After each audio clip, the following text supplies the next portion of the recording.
When I was growing up, I for sure thought that Fort Collins and Loveland was just going to be one.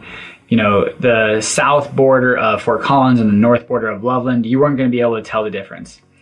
And I wouldn't necessarily say that's true today, but we are both growing populations and areas, but there's still a little bit of a difference between the two of us. So today, we are going to talk to you about differences.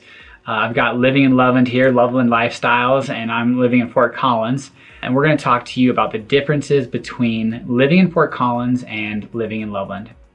What's up, everybody? My name is Patrick Soukup with Soukup Real Estate Services here in Fort Collins, Colorado. And if you're new to the channel, please consider subscribing if what you're looking at doing is learning everything Fort Collins and Northern Colorado. And if at the end of the video you've enjoyed the content, give it a thumbs up, comment, engage, and share it. And as much as we like making these real estate videos for YouTube, we like more working with buyers, sellers, and investors for all their real estate needs. So give me a call, text, or email, or give this guy a call if you're looking for Loveland. Without any further delay, let's jump into living in Fort Collins or living in Loveland. Enjoy.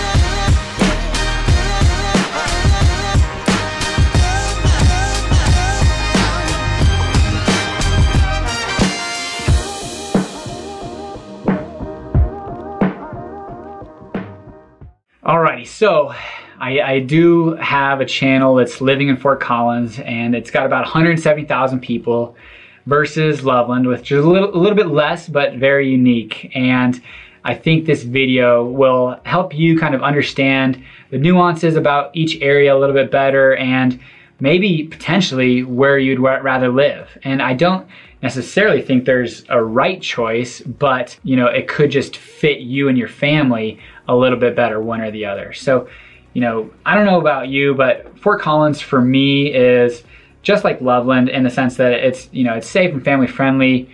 We've got outdoor, very, strong outdoor scene, 4 seasons, low humidity, again, family friendly.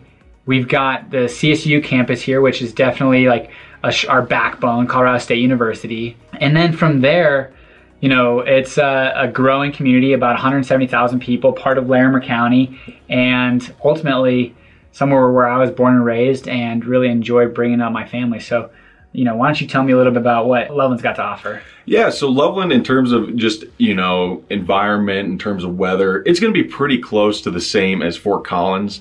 I would consider, just depending on the storms, and from living here in the last 6 years up in Loveland, is it seems like Loveland does get maybe a little bit more moisture than Fort Collins does, just being a little bit farther south, being closer to Estes Park where those mountains are a little bit closer. Seems like we get a little bit more snow. So for example, just earlier this spring, we ended up having a 30-inch snow over in Loveland, Colorado, where I think Fort Collins only got maybe roughly around 2 feet of snow during that time period. And so there's just a little differences, at least on that side, where you'll see a little more moisture. It'll stay a little greener maybe over in Loveland versus up in Fort Collins. But it is also a place where he was kind of saying, Fort Collins is around 170,000 people. Loveland is a lot smaller than that. It is growing, it's getting bigger, but you're only sitting around 80,000 people. And so for me, it's a way more laid back lifestyle. It's something that's a little bit more, leisure, where Fort Collins, in my eyes, is a little bit more fast paced. When you get up to Fort Collins, it's like NASCAR, because you're dealing with a bunch of college students out there driving 50 and a 35 and swerving in between each other, trying to figure out who can be first. And sadly, I can admit I participate sometimes in that, which I try not to the hardest I possibly can. But when I go back to Loveland, I love just being able to stay at that speed limit and know everybody behind me is in the same mindset I'm at. And so just being a part of that and being a part of a place that is just a little bit more quiet, a little bit more friendly, a little bit more oriented towards, being able to hang out with your neighbors and just, saying hi to people as you're walking by them on the bike paths. That is what I think is instilled in Loveland, and why Loveland might be a better choice if you're looking for just a little bit slower of a lifestyle, but at the same time being in the center too. For me, Loveland, Colorado is kind of the heart of Northern Colorado. We're in between Greeley, we're in between Longmont, we're in between Fort Collins. And so for me, you're right in the middle. You're right where all the action's at. You're 30 minutes from Estes Park, which is a great place to go to vacation. And so those are, are some of the great benefits that you get when you're living up here in Loveland, Colorado?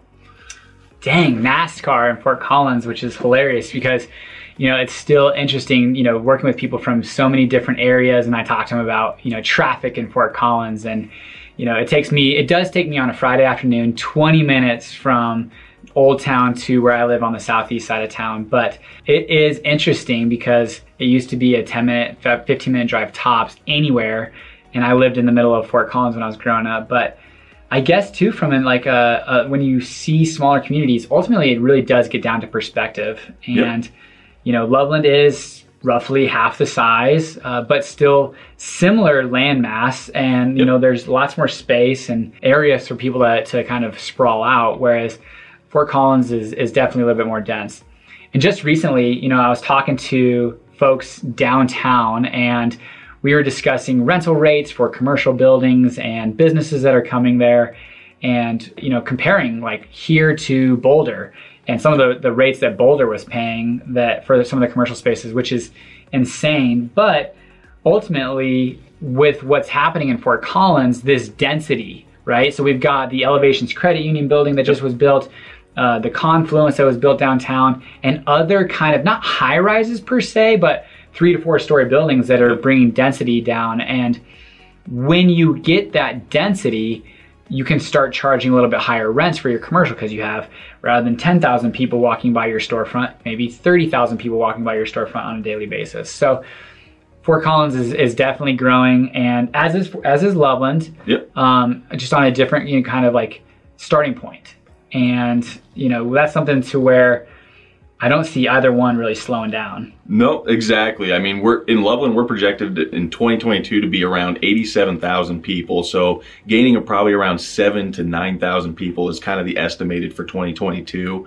And so it is growing. We are lucky enough, just like they said, like Patrick said, is that, you know, Fort Collins and Loveland are about the same mass, but Loveland still has that little bit to grow still. You know, out on the northwest side where I live in Loveland, Colorado, we have now a bunch of new subdivisions are getting built in there because that's about really one of the only spaces to go closer to the foothills still. But otherwise, we still have a plenty of space out east where Centera is at, where I-25 is at. And so we still have plenty of space to where, thank gosh, we don't have to start building upwards yet. I know that's probably going to be the case. You know, we actually just got a Tesla dealership and service center that is going to be coming in the next year or so. And so just even with those little details of big companies starting to recognize Loveland as a place to start bringing their business, we're going to start seeing a larger influx, I believe, of people starting to move there and starting to see the benefits of living in Loveland versus some other areas in northern Colorado. Yeah, absolutely. Which, you know, I bought my first house in Loveland, and it was different for me because, again, I grew up with only needing to drive 10 to 15 minutes everywhere and then having to drive 20 minutes without any streetlights. So I lived on 57th and Wilson, and I just took basic Wilson, which turns into Taft Hill, all the way north, and no streetlights. So I mean, it's an enjoyable drive, but it was still, you know, 20-minute drive. And talking with people that are coming out of, you know, Boston or New York, and some of the traffic that they're, you know, having a 45-minute to an hour commute each way is something that they're, you know, super pumped about cutting that into a third of what their daily commute is. And we'll see with the population growth what happens, because, you know, for me, what I see is Fort Collins, we don't have as much infill opportunity as Loveland. So a lot of our development is either going to be a redevelopment going up, or it's going to, you know, kind of sprawl out to these outskirt areas, you know, North Fort Collins or maybe South Fort Collins, or Loveland's going to be a big benefactor, as is Windsor and Timnath and Wellington, people who want to live here, but maybe the slower pace is more their style. Whereas also, you know, your style might be wanting to live right in downtown Fort Collins and you want to drive or, you know, ride your bike 5 minutes to work. But there's just not as much infill opportunity in Fort Collins. So a lot of these surrounding areas, specifically Loveland's going to kind of benefit from a lot of that growth that can't necessarily come to Fort Collins. Yeah, no, and I think that's exactly it. Is I think Fort Collins is just getting so packed up, and I'm even seeing it with just the infrastructure Loveland's bringing in. Originally Loveland wasn't the best place for riding bikes in my eyes. I live pretty close to where you used to have your first house. I live off of 57th Street, and just like you said, I take Wilson every single day because there's only maybe 4 or 5 lights versus going up to Shields where there's 20 lights, or going up to College or 287 where you got even more lights. And so it is still a nice commute. When I lived in Loveland, I was going to college up at CSU, and to get there for me, it was about a 15-20 minute drive if you're taking Wilson. Right. And so, that's still nice where, like, for you, even living in Fort Collins, depending on where you're going, it's going to be a 20-minute drive potentially to go there, where, it seems like when you're going from south to north, you're going to deal with a lot less traffic versus going north to south. Seems like there's a lot more commuting that goes that way, just due to the fact that you got to drive through that way to go to Denver. So that's where you're going to find where, Loveland is going to be just that little quieter place. But one thing that I do say, and why a lot of times it does take a little bit longer to drive anywhere, because it still takes you about 15-20 minutes just to even get across Loveland, is we have a lot of people that are from out of town going up to Estes Park using Highway 34, which is our big highway there. And so you're going to have a lot of people that are driving rental cars or from out of state, and they have no idea where they're going. They're using their GPSs and not paying attention to the road. So you got to be very focused on trying to avoid them as much as possible. Try to stay off Highway 34 as much as possible. Take those back roads. And then we also have a pretty high population of retirees and people who live in nursing homes and 55 and over communities. And so around those, if you're not dealing with the rush hour times in Loveland, Colorado, around that 10 o'clock time or around the 3 o'clock, 2 o'clock time, you're going to be dealing with the retirees getting out before the rush hour traffic. And so you're going to be driving the speed limit, or at least 5 to 10 miles sometimes underneath the speed limit, because that's just how it goes in Loveland. We're just so laid back. We're just so slow that, it's going to take you a while to get anywhere, and it's going to take you a long time to get through those grocery lines because they're always paying with pennies. Yeah, they can't miss their board game of checkers. They don't want to miss that. Yep. But I would say it's interesting watching Loveland grow the way that it's growing, and that's one thing. You mentioned Highway 34. That Fort Collins, we do have Highway 287, but we don't have a major highway going east-west, and it does get to be a little bit inconvenient if you do have to go from, let's just say, the northwest to the southeast, because there's no just quick route. You're either we do have arteries going north and south and east and west, but there's no real kind of highway thoroughfare that either brings you around or takes you east-west. Mulberry is a little bit of that, but still pretty densely packed with stoplights, and goes through campus. So there's ways around it, but as we get more dense and more population comes here, specifically during the CSU school years, it can get pretty bogged down and back in there, which I think we do a really pretty good job, because we have 2 lanes going each way, and then the Highway 287 is 3 lanes. So we're built to be able to withstand it and maintain this decent flow of traffic. But I think as we've seen, we're adding a 5th high school right now, our 5th big high school in Fort Collins, which Loveland's got, they're in the 4A school district, so obviously a little bit less populated on their high schools. Yep. Whereas Fort Collins is bringing in a 5th school, which it might start out as 3A, 4A, but it will quickly build to be a 5A with the growth of Timnath. Now, that's a big reason why this school is being built out. It's because of the growth of Timnath. But I think that's one thing where Fort Collins, it has this 5A schools, where whether it's like athletics or you want to be in a bigger school system or whatever it might be, that's one thing that Fort Collins is nice to have. Whereas Loveland's just as big. 4A is not much smaller than 5A, and you can kind of attest to that with Loveland High School, Mountain View. It's definitely a good area for your kids to go to school. No, and I definitely agree. The one thing that I have known about Loveland, and I just have a lot of friends that are coaches for sports over there, and compared to Fort Collins, if you're looking for being a part of a sports team or anything like that, I would definitely recommend Fort Collins versus Loveland.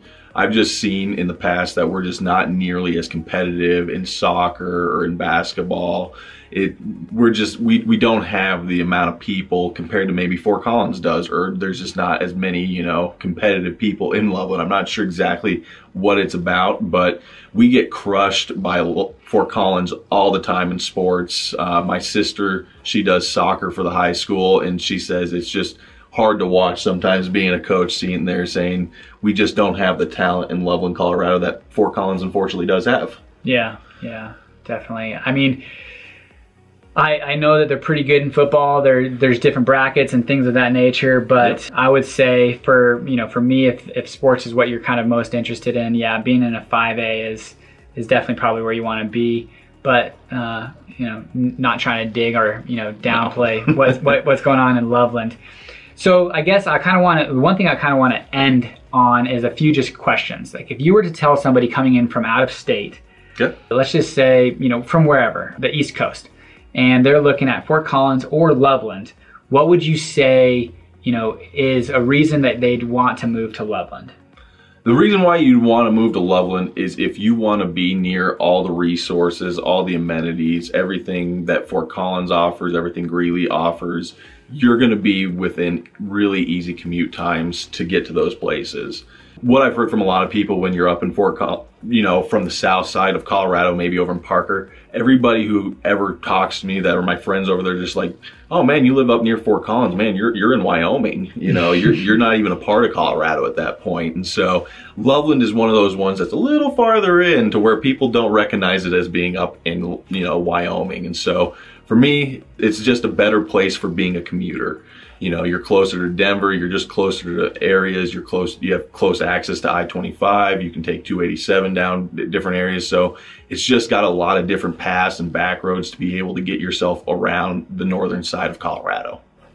Interesting. I love it. Yeah, I would say you're really close to all the amenities while still being able to maintain that kind of like slower paced lifestyle. And I would kind of mimic that for Fort Collins. It's still not necessarily the lifestyle that you'd have in like a Boston, New York, or Chicago, but it's slower paced. It is more affordable than some of those areas. Loveland's a little bit more affordable than Fort Collins, which definitely is nice.